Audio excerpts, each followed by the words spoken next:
Boys and girls of every age, wouldn't you like to see something strange? The radio blasted that tune so loudly the neighborhood's windows were shaking. It was early 2010, and when Halloween came around, all teenagers in town turned into some candy-gobbling, horror-loving freaks. I was obviously one of them too. And so when Simon announced he was going to make the biggest, loudest, freakiest Halloween party in the woods behind his house, we were all spooked and thrilled. What I forgot to mention is that Simon was a wealthy kid. You all know the one.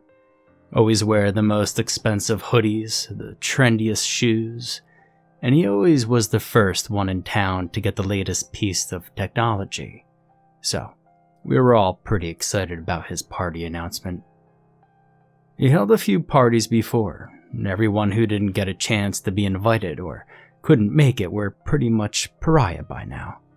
Simon's parties were the place to be when you were a 16-year-old growing up in Dry Ridge, Kentucky. Everyone in high school knew about Simon, and everyone wanted in on the party business, me included.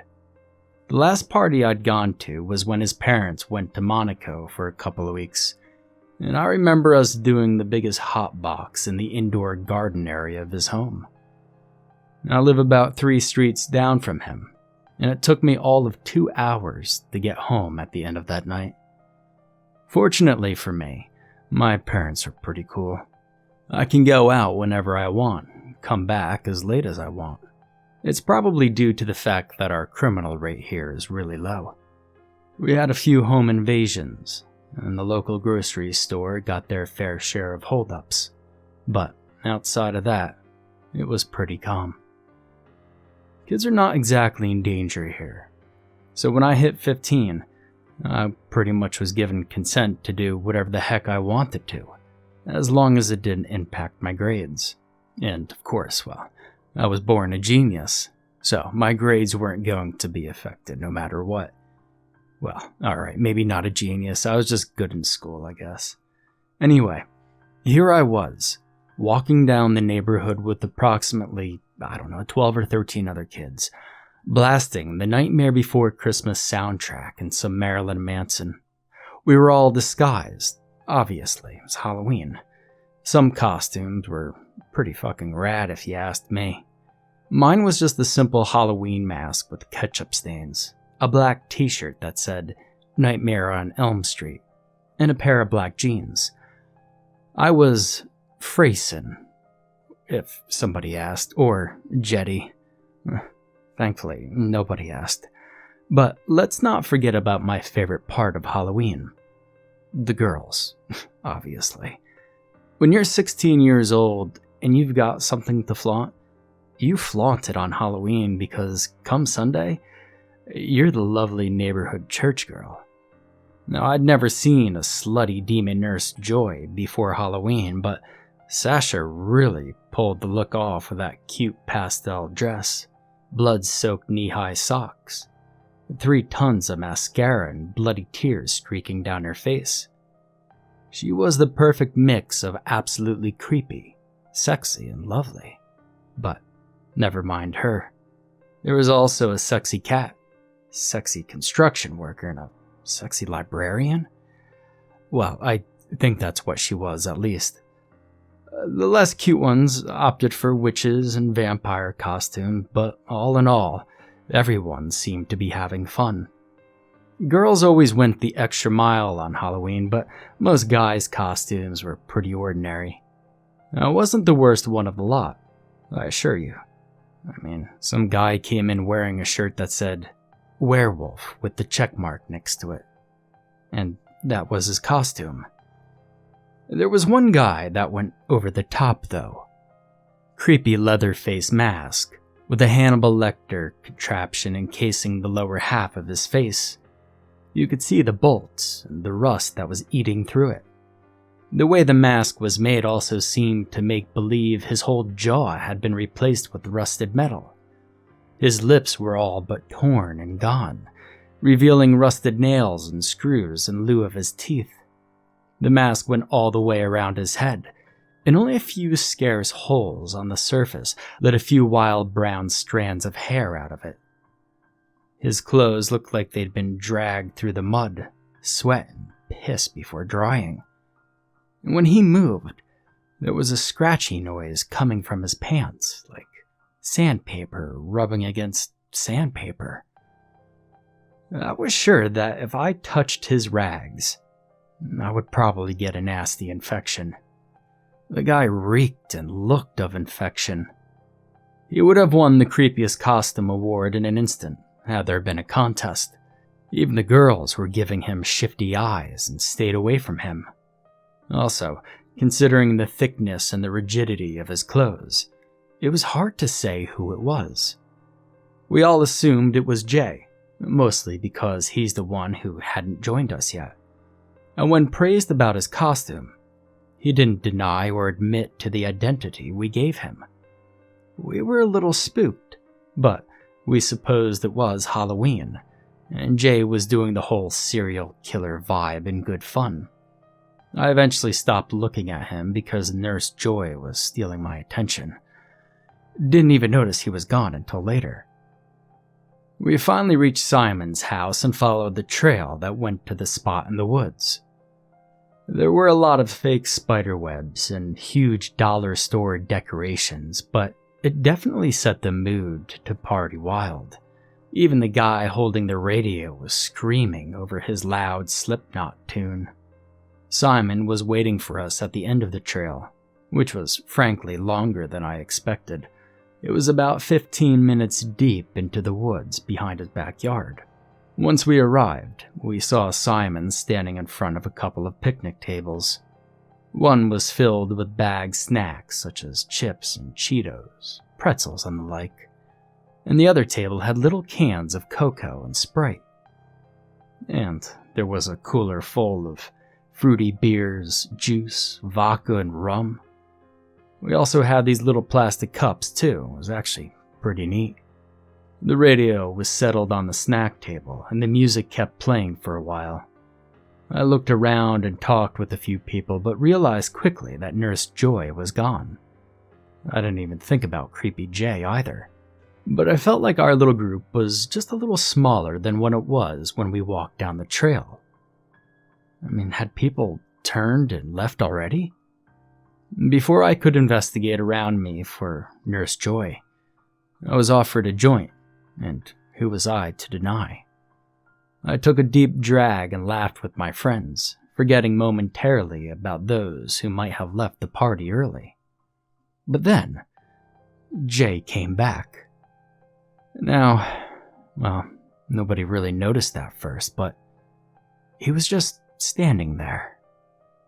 He was a bit taller than most of us, but he was just there, leaning on a tree and staring at the party. I caught a glimpse of something shiny in his left hand and my eyes wandered down a little. He was holding a machete, and while it looked really cool with his costume, I instantly fell ill.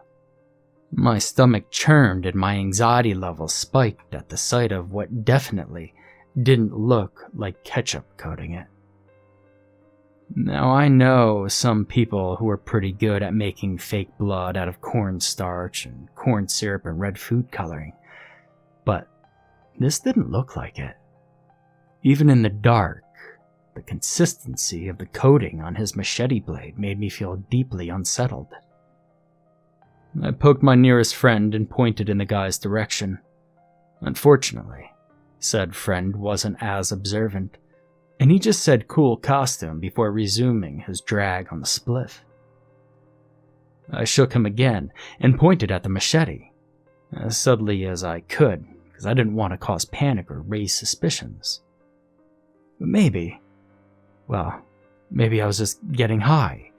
Maybe it really was fake blood. Now I swear, I stopped looking at him for a fraction of a second. And he was there. And then now he wasn't. I felt the hair on my nape stand up on end, and suddenly, I didn't feel like staying at the party. I felt something cold in the back of my throat, and a feeling of impending doom grew in my guts. I had to leave. But those leave early are bound to be mocked. I mean, maybe I could just go tell Simon that I didn't feel right then and leave. But I couldn't find Simon. We were about 12 to 15 people when the party started, and now we were 10. 5 people were gone, including Jay, Simon, and Nurse Joy. A group of 3 girls dancing blew me off, and the others were too busy making their drinks and smoking to care about a few people who had gone missing. For all I knew, they were fucking in the woods or something. Now I really wanted my instincts to be wrong. I really wanted to go back to the party and enjoy myself, but, well, something just didn't add up. And it was all confirmed when a long, heart-wrenching scream tore through the woods. I felt my entire body stiffen as that scream ended in a loud, disgusting gargling noise followed by a heavy thumping. The music might not have stopped, but everyone was fully alert now that something was happening. Except for a few idiots who said it was just for ambiance and that Simon was just going the extra mile. Proof is that he wasn't even there, right? But then I asked about Sasha and Jay. They weren't particularly tight-knit with Simon, and probably wouldn't be on some ambiance business. But nobody could answer me. When I said we needed to leave, I was laughed and called a pussy. But it didn't matter anymore. I turned my back on the party and started walking back toward the trail. But I stopped dead in my tracks. At the entrance of the trail, Jay, who was definitely not Jay, was holding a disembodied head in the air. I didn't need light to recognize the pink hair, the bloody trail of tears, and 3 pounds of mascara on Sasha's devilish Nurse Joy costume. I started screaming. At least I think so. That was until I felt something hit me in my stomach. Hard. I caught it on reflex and screamed even louder as I realized it was the still warm head of Sasha that had been thrown at me. I threw the head and threw up instantly, and before I knew it, my legs had started moving on their own. Not toward the trail, not towards the music, not toward the scream, but towards the woods at such a speed that I didn't even know I could. I heard screaming behind me as well as the sound of splashing, of guts spilling. I didn't look back, but I heard steps behind me. Whether they were steps fleeing from the scene or rushing after me didn't matter. I needed out of this nightmare.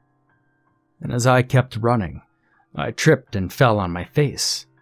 But when I tried to stand up quickly, my hand buried in something cold, wet and spongy. I turned my head only to face Jay's eviscerated corpse. It looked like he had been there for a while, because his body had grown cold.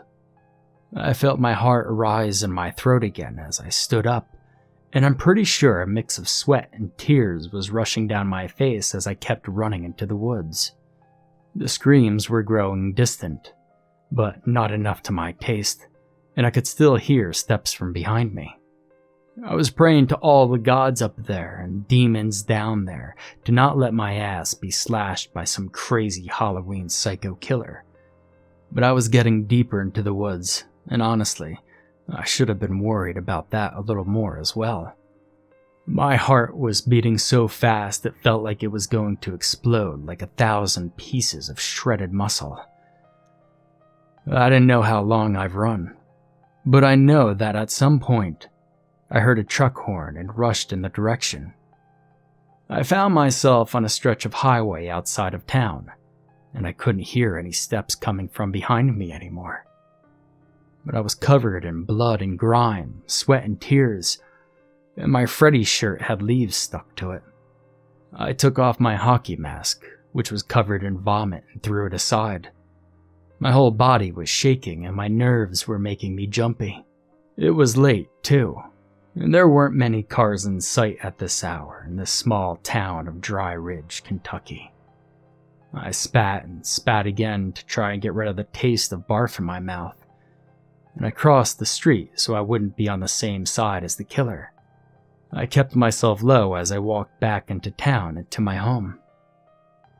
I came home and my parents were awake. I'm sure they were full of questions about where I was and why I came home so late. But when they saw the state I was in, they didn't ask anything. I broke down in tears as they called the police, but it took me a couple of hours to get a coherent sentence out. Not that I needed to.